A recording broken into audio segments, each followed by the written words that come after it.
What is going on, everyone? I am back, and I know it's been about 11 months since I posted anything, and right before I had disappeared, I had promised that I'd have vlogs from vacation and the dispensary and stuff like that, and it just never happened. But now I'm back, and what kind of happened was when I had gone on vacation, I had lost my journal that I had all my YouTube ideas written in, and I thought TSA took it, I thought my parents took it or something, or I don't know, it just disappeared, and it just really messed up the flow of making videos for me for all that time.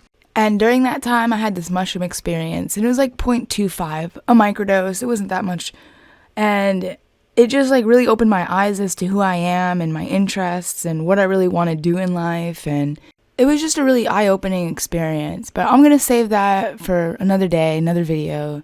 But yeah, I'm gonna dive into the story now. So, vacation 2021. This was the vacation that was gonna blow all the other vacations away, because we were planning on going to New York City, we were planning on going to Maine, we were planning on going to Bar Harbor, Acadia, which is really, really pretty.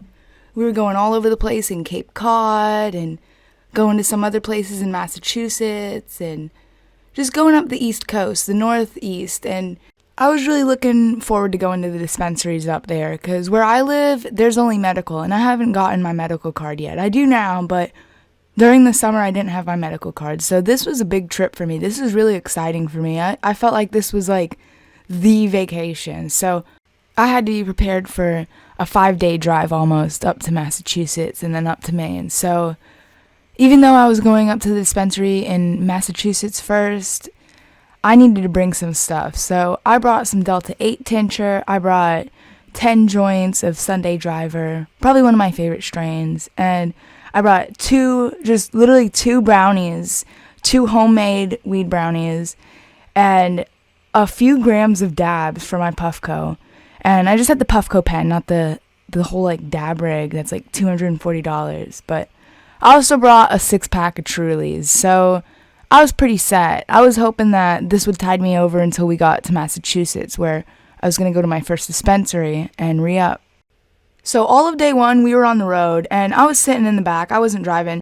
My mom and sister were sitting in the front in the captain's chairs, and I was sitting in the bench in the back, and it was just so relaxing back there, and it was kind of like a little bit of privacy, because nobody's going to like break their neck to go look behind, because the RV had backup cameras and side cameras when you put your blinkers on, so that was one of the crazy features that RV had. That RV was bussin', bro.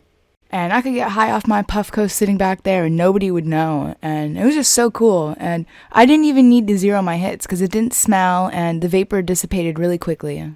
And that's how day 1 went, and day 2 basically went the same way, except I had busted out the Delta 8. Now, Delta 8 really didn't get me to where I needed to be. All the times I've ever taken Delta 8, it's never taken me where THC has taken me, so I wasn't expecting much from this Delta 8, but I have my tincture, and I take a couple of drops, I put them under my tongue, I wait, and, nothing really happens. I wait for a couple hours, nothing happens, and evening rolls around, and I'm just like, fuck it. So I drink a little. I bottoms up this tincture. And while I'm waiting to feel this, I'm laying down, I'm relaxing, I'm listening to the road noise and the vibrations. I got my headphones in, and I'm just chilling. And eventually I fall asleep because I'm just like so relaxed. And a few hours go by, and I'm awoken by my mom, and we're at this rest stop, and we're hunkering down for the night. We're getting out to go to the bathroom, maybe get some snacks from the vending machine and some drinks, and we're all winding down, and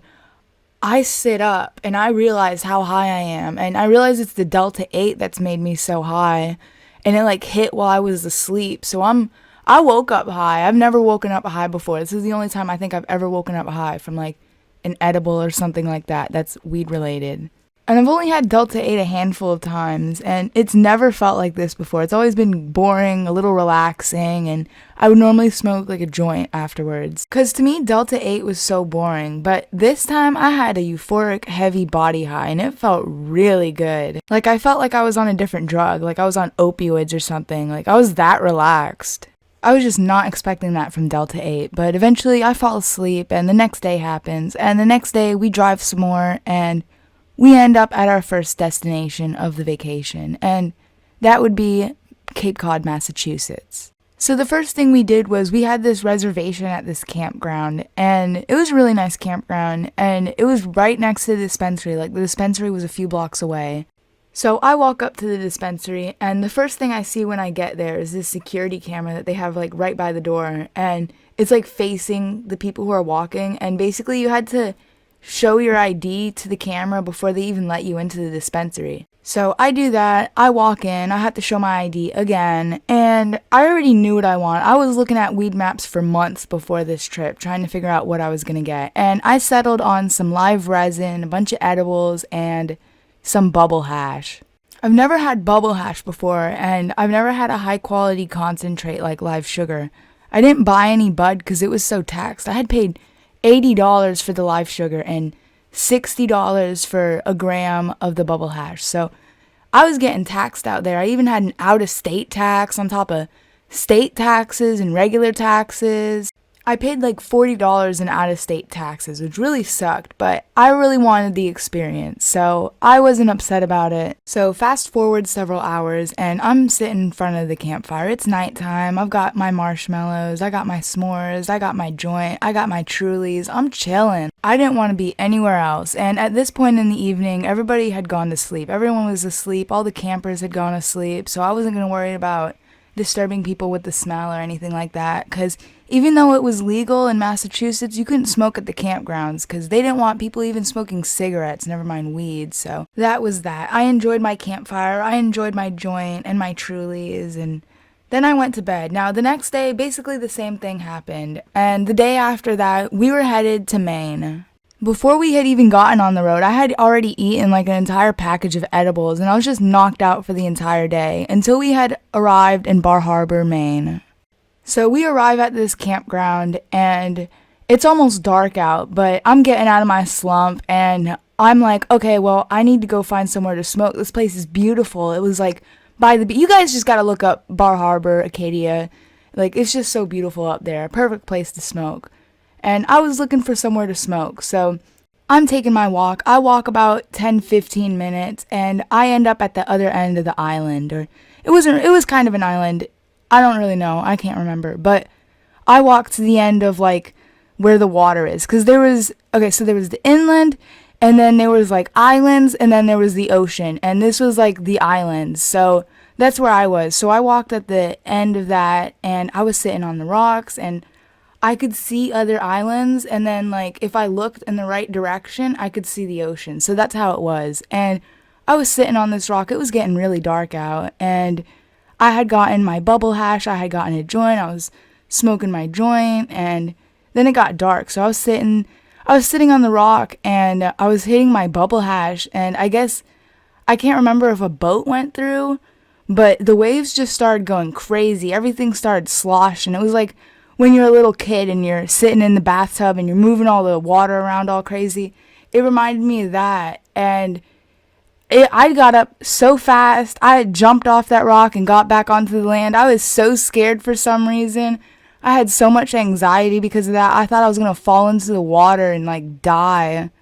But I didn't die, and I was sufficiently high, so I was walking back, and it was just pitch black. There wasn't any street lights, but I could see people's campfires and stuff, and it was a dirt road that I had walked along to get to my smoke place. So I didn't get lost or anything, and that's the end of that day. Now, the next day, we had gone to another place in Acadia, and I forgot what it was called, but it was more foresty than, like, by the beach. So we arrive, we settle into our campsite, and I go off on my walk. Now, there was, like, this road, and it led to, there was, like, it wasn't the beach, but it was, like, it was still the same island, and basically there was a walk to the water. There's like a road, and everybody would just walk. There's a whole bunch of people walking as well. And there was thick forest on both sides of the road. So I had walked into the forest. I had gone about maybe 200 feet into the forest. I don't know. I just got really captivated by the forest. It was just so beautiful. Like, there was moss all over the floor. I felt like I was in Skyrim or some other fancy video game where it's like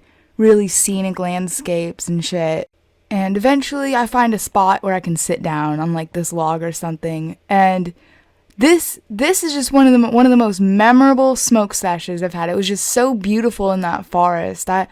I don't know, I think I'm gonna make the thumbnail picture of the joint I was smoking. I was smoking a King Palm, but yeah, so that's pretty much what had happened in Bar Harbor, Acadia. You know, I had my little relaxation time by the campfire after everyone fell asleep, and next thing you know, we were heading back home, and we had to stop by in Massachusetts again, because I needed to see my friend V. And me and V basically have known each other our entire lives, but she had moved away when she was like 8 years old. She had moved up to Massachusetts, so I hadn't seen her in a long time, so I was really excited to see her again. And me and V, we had made plans to go hang out with this other girl. We're gonna call her Trish. And we all wanted to go to Trish's house. And Trish, her parents weren't home. Her parents, like, I don't know, they were traveling for work or something, so they just weren't home. So what we did, we were planning on smoking there. And I had brought the Trulies and stuff. They were hyped. I was hyped. We were all excited. So Trish's house is this 300-year-old, 3-story house, like, it's just like this crazy cool house. I went in there was like this old piano, they had like all these old artifacts, and it just felt like I was walking into a museum. Her house was pretty cool, and her room was pretty cool too. It was like in the attic. It was cool.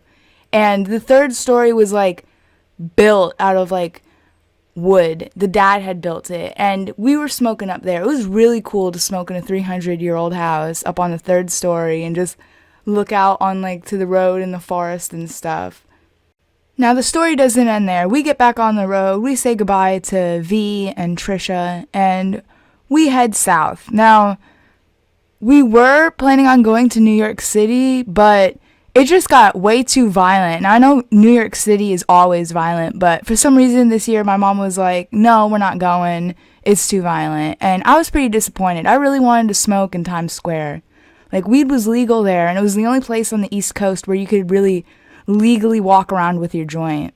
But we did pull into a Walgreens in New York State, and while my family was inside of the Walgreens, I was out in the parking lot toking up, and it was quite the experience, smoking in public. Nobody's gonna say shit to you. It's legal. Like, that was just such a great experience. This whole entire trip was a great experience for me, and I hope to go on another vacation trip very soon. And this has been the end of today's video. I apologize for not being here for 11 months, but here's a good video for you guys, and peace.